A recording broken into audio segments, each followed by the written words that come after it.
Well, hello and welcome to another episode of Twin Pair Tutorials. This time I have a very special guest. I have Elise Lohr here with us today. She is the manager at Biogenics. I've heard this called biogenetics, but it's actually biogenics. Um, Elise has her background completely in this field. Has her bachelor's in animal science. She has her master's degree in agricultural education. And how many goatees of your own do you have? Do you want the real number or the number I tell my husband? Up to you, whichever's safer to share.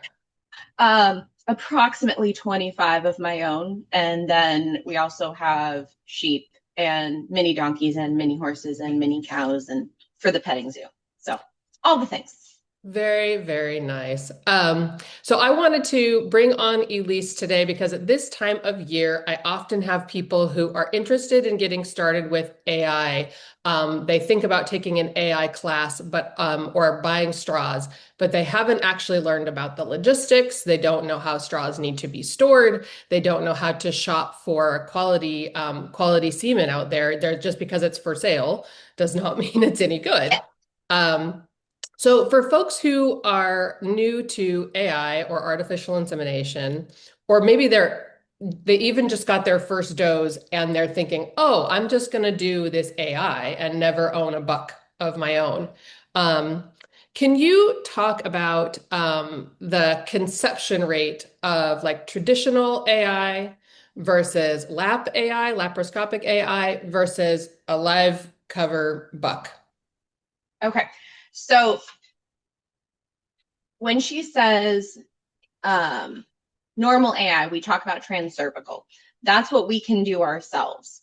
Most states in the US for laparoscopic AI, you actually have to have a veterinary degree, at least in the state of Iowa. And there are many other states that are the same way. As far as conception rates for transcervical AI, it depends on your semen quality. It depends on your own proficiency. Words are hard with the AI. And that proficiency also includes how nervous you are doing it. Now, remember, our girls are going to mimic our stress levels always. So if you're stressed going into this, they're not going to be as receptive to playing around back there.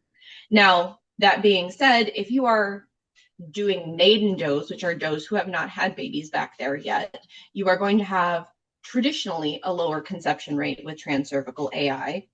And I don't do maiden does on my own. My own choice, I do not do them. And the reason behind that is they have never had a good or bad experience with you back there. Our other does, usually we're right there, we're helping them, they know we're not going to hurt them. It's okay for you to be back there messing around and inside them with all of your equipment. Your maiden does are like, what is this business? Why are you touching me? What's going on? So that brings our stress levels up. Stress hormones are spermicidal. So you want your does to be as relaxed as possible. And to me, if you can distract them with cookies or whatever, they tend to be less stressed. But I digress. Again, that goes like on average for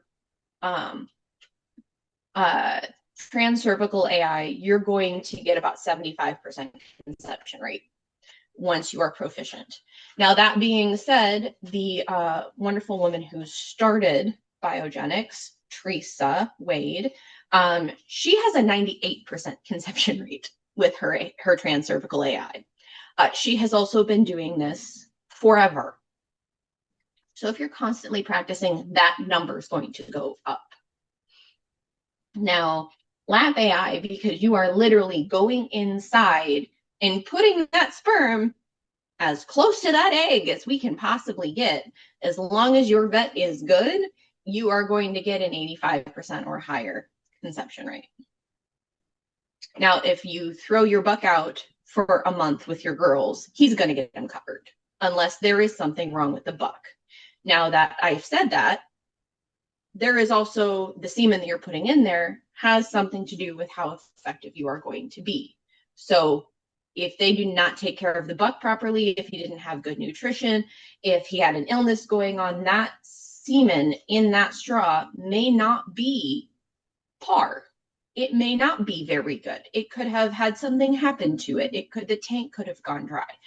All of those things will go into that conception rate number. Right. Yeah, that's really good information. I just to broaden a little bit for people who don't know or are new to this, laparoscopic AI, is it correct to call it surgical? Yes, yes, it is. The animal is put under anesthesia, flipped upside down on this little starfish apparatus, and you get to hear them snore while the vet's in there doing his little thing. It's a lot of fun to watch. I don't know about everybody else's goats, but I know the ones I've taken have snored hardcore. That's very funny. I would presume that obviously then laparoscopic AI is going to be quite a bit more expensive than Yeah. if you are doing it yourself or hiring somebody to do it for you Yeah. at a fee. So if would you think it's wise for someone to say, hey, I'm going to just do AI and use, really good quality semen?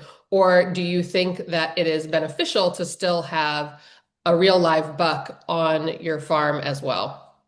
Well, in my opinion, it is always better to have a buck on site. And I will say that's twofold.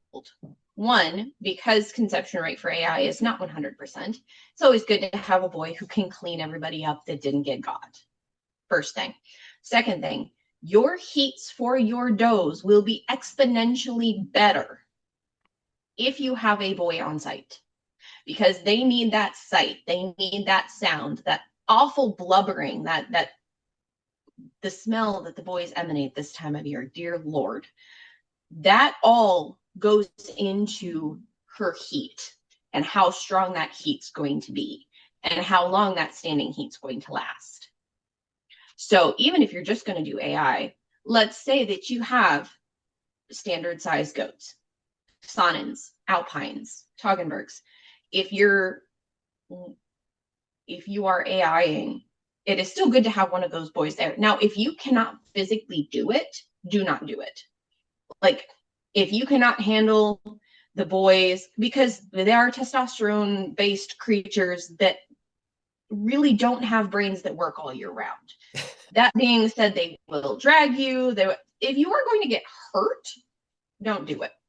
You will still get a heat if you do an estrus sinking with cedars. It will be fairly strong. It will not be as strong. However, do not put yourself at risk to have a stronger heat.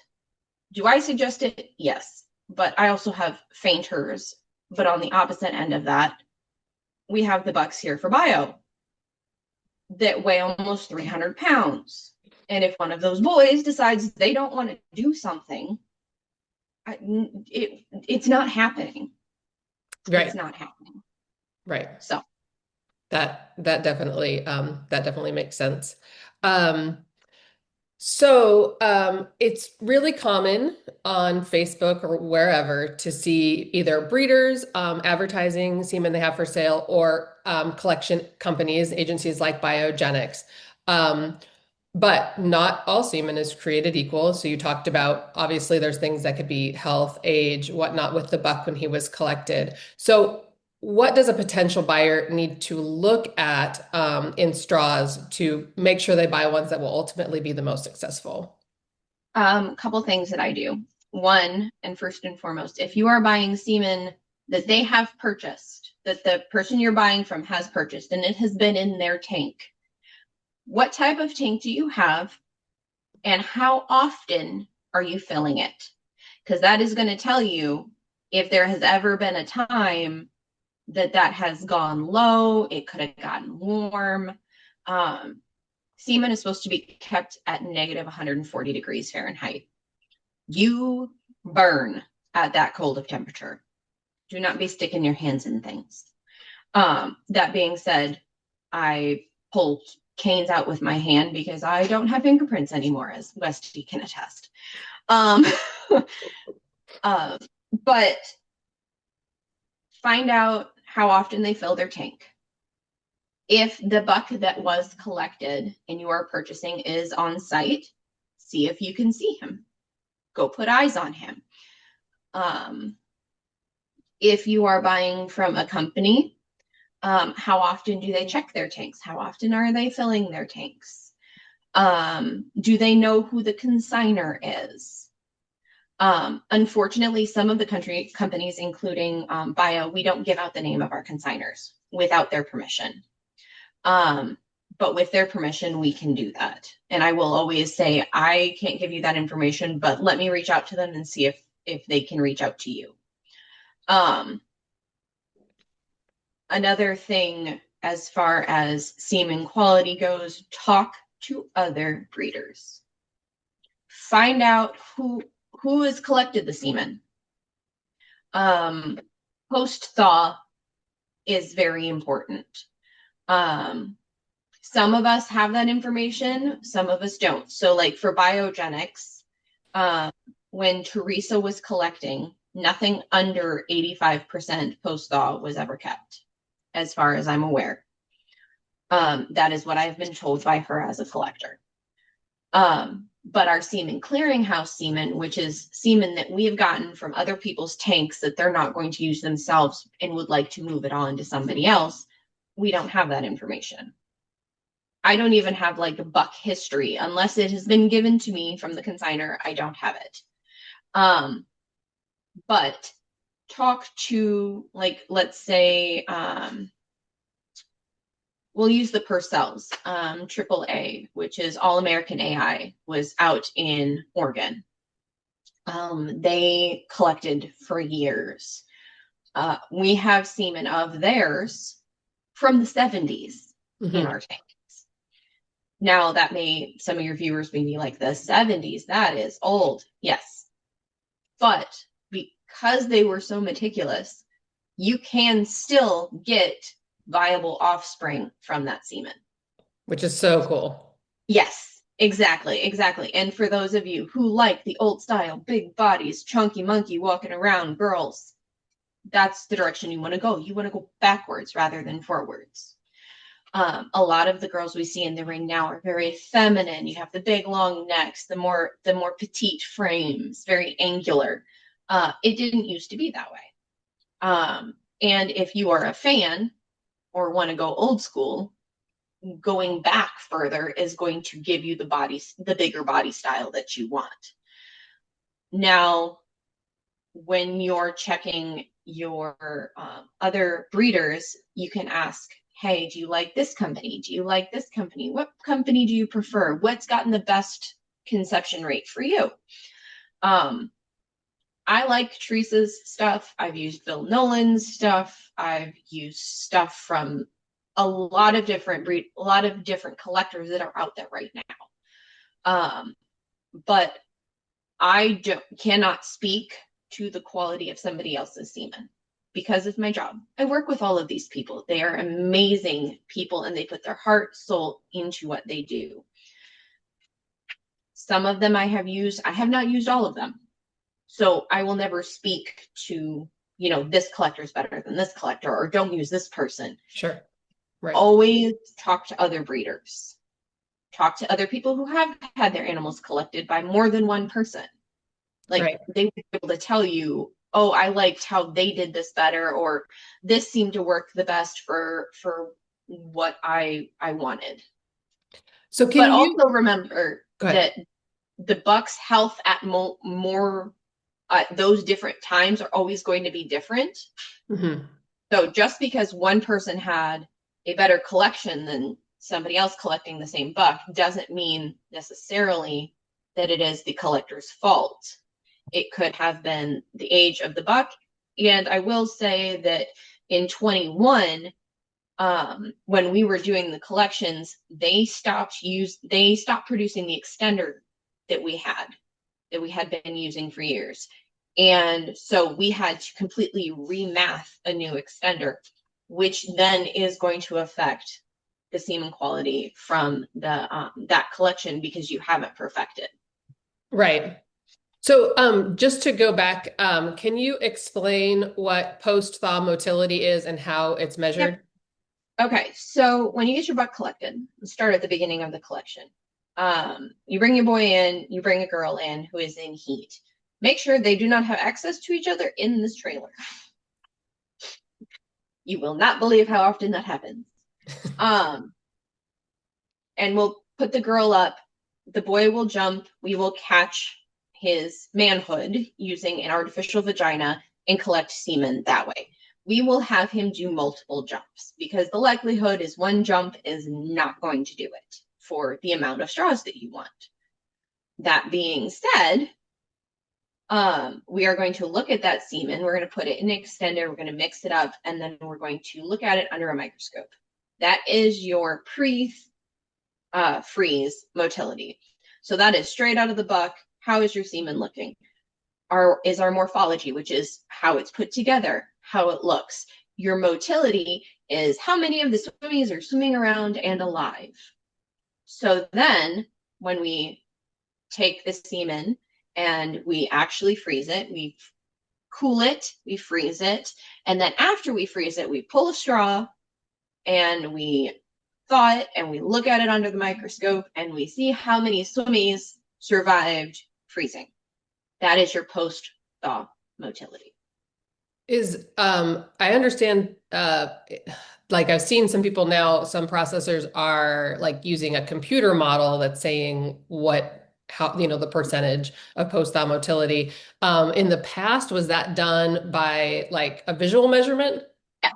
Okay. So when you've been doing it long enough, you can visually look at it and go, okay, if my whole screen, so everything that I'm looking at in that whole screen is 100%, you can take a chunk of that and then do your math and then Right. bring it out to the big part. And there are some people that still do it that way. Yeah. We use the spectrophotometer to see how dense it is. And then we are able to then also look at post-thaw motility. And if you've been doing it for a while, it's quite easy to just look at it and go, oh, this is how many we've got. Right. Experienced people who either AI a lot or who are processors. I mean, it really lights up the screen and you can really see the difference pretty quickly in quality of semen, even from jump to jump. Okay, great. So let's say that somebody's confident, they've done their research, they've done their homework, they're going to buy like 10 straws, which is going to probably be a big investment. From either a breeder or from a company. What are their options now for transporting this? Because I got to tell you, usually the semen you want is on the other side of the country. Yep. So you have a couple options. First option is meet them somewhere. If you're getting it from a breeder, meet them at a show. Go to the national show. It is not just to pick up semen, but it is to make more connections for more semen in the future. Just think of it as a travel investment. That way you also know that when the semen gets there, it is in your shipper and it is going home with you and you are making sure that nothing happens to the babies. But another option is like if you buy it from a company, you will hear from me on the phone if you call Bio. If you order semen from Bio, you're going to hear from me. I'm going to talk to you through the prices for shipping semen because we have our own shippers and we want to make sure you don't have to worry about it. But if you are being shipped semen, please make sure you have a tank at home or you are shipping it to a veterinarian that does have a tank. Right. As far as the other options, you can drive to them with your tank, which if they're across the country, I mean, make it a road trip, write it off on your taxes sort of situation. Because technically you are going for a business investment. If you are wanting to ship them, there are some people that will let you rent tanks. Unfortunately, Bio can't do that. We don't have enough tanks to lend them out for any length of time other than dropping off semen and coming back. but some companies will let you rent a shipper. And for a reality check, for people who are interested in having semen shipped, let's say whether they're renting one or they're getting it from a company, I obviously the price is going to be determined by where it's coming from to where it's going. But what kind of ballpark is somebody looking at a minimum to have straws shipped? I am a bad person to ask that because I'm in the middle of the country. So I'm going to go anywhere from $100 to $300, depending. Right. And also because we have accounts with different carriers, our price is different than the average person's price. Right. But I'm going to say from $100 to $300. And if they ask you about insurance, the answer is always yes. But note, most companies do not like shipping biologicals. And if they lose your shipper, fighting with them to get paid back for the semen and the shipper are going to be nearly impossible And because they don't like shipping biologicals. is most being going by UPS these days? I am shipping via UPS. FedEx has unfortunately lost 5 of our shippers. Coming back to me. So there were no swimmies in them, but those tanks are valuable, very expensive. Yeah, they're if you are and if you want to buy your own shipper, sementanks.com and check out their Black Friday sale. It is for all tanks. If you are getting everything from a 3411 up to XC20, your shippers, Black Friday sale, sementanks.com, 2 thumbs up. Great. So let's say you have invested, well, let's say you've invested in the straws. The straws are getting shipped. You just touched on this really quickly. So, if somebody like this is they're going to be their first time receiving straws, what needs to happen on their end? So you mentioned if they have purchased their own tank, obviously their tank needs to be charged. And Yes. if it's a brand new tank, that's going to take a little bit of time because you could probably explain this better than I can. What happens when the first time you're filling a brand new tank that you just bought off sementanks.com? Your tank is going to be warm, and liquid nitrogen does not like warm. It turns into a steam volcano of coldness, and it will take a while to fill. Now, before you even buy your semen or buy your semen tank, the absolute first thing you need to do is to make sure that you can get liquid nitrogen in your area and that they will fill it if you have semen in that tank. Now, that being said, not all companies will, not all welding companies will. Airgas, if there is semen in your tank, they will not touch it. Now, if you got a brand new tank and you're just filling it up the first time, they don't care. But if there's semen in there in that tank, they have a protocol in place that they cannot fill that tank. So find somebody who can provide your liquid nitrogen. I know there are lots of places that have rounds, but there are also places in the US where it is almost impossible for us to get liquid nitrogen to our customers. And we don't do rounds, but there are some companies that do. Select Sires is one of them that has routes. Make sure before you do anything that you can get liquid nitrogen, because you can get all ready and have your tank, but if you can't get it charged and filled, it's not going to help you very much. But once you take that tank to someone to get filled for the first time, some people, if they're driving out to you, they will fill it and then they'll sit there and they'll wait and they'll fill it again, or they'll have it on a low pressure and constantly get it charged and filled. When we're doing shippers is the same thing. When you put the nozzle into the shipper, it's going to be dry. It's going to have steam. You sit there and you let the cold hit it for a long time, and then you wait and then you fill it again and wait and then you fill it again. If you are taking your tank to someone, ask if you can bring it in the morning, drop it off, pick it up at night. It's probably the easiest for them to constantly fill it throughout the day. So, if people are going the route of this purchasing their own tank, what should they be looking for in a tank or what should they avoid? There's obviously buying new from sementanks.com and there's buying used. What should Yep. they be thinking about or looking for? Um, First and foremost, I am going to stand on my soapbox for a minute. And Westy, you've heard me talk about my hate for Amazon and Vivor tanks. Ladies and gentlemen, they are not made for animal specimens. They're not. Their canisters are 6 inches tall. I'll give you, for instance, this is a cane. This is the cane that we use. This is 12 inches tall.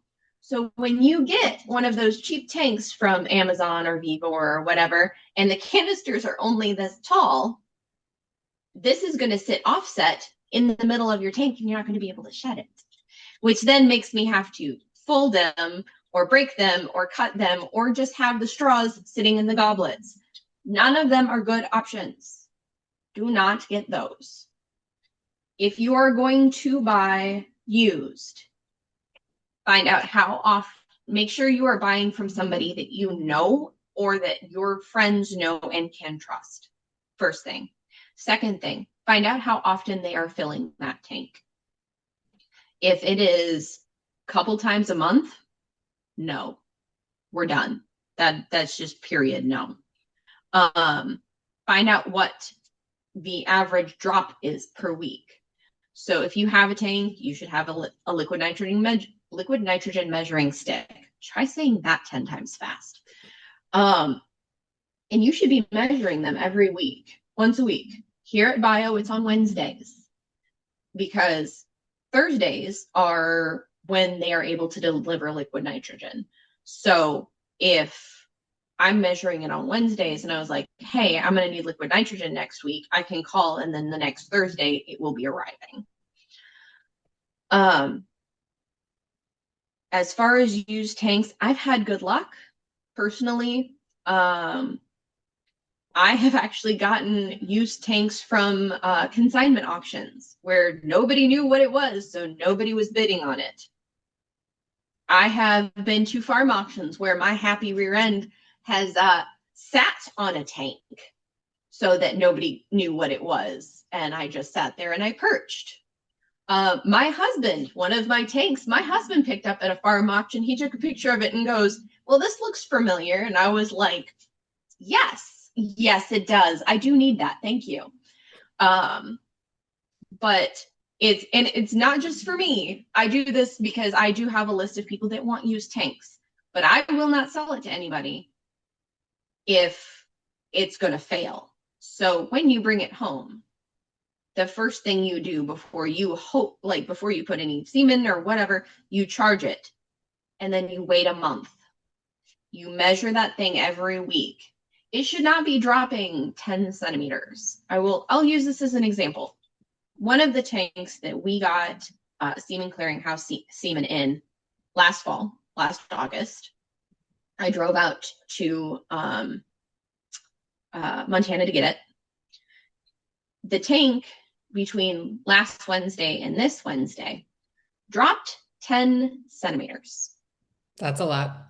That is a lot. Even it is an older tank. I was filling it about every 3 weeks just to be on the safe side. If you in your heart of hearts do not trust the tank, it is time to get rid of the tank.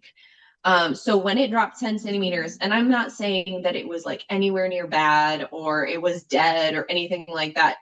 I am just obsessive compulsive about these things, period. That's just how I am.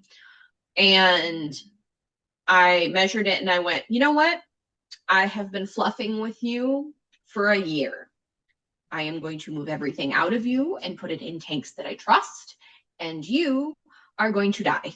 You are going to go to be melted down and be scrap because I do not trust you and I will not sell you to anybody else. If somebody is selling a tank that they don't trust, they're not somebody you need to trust either.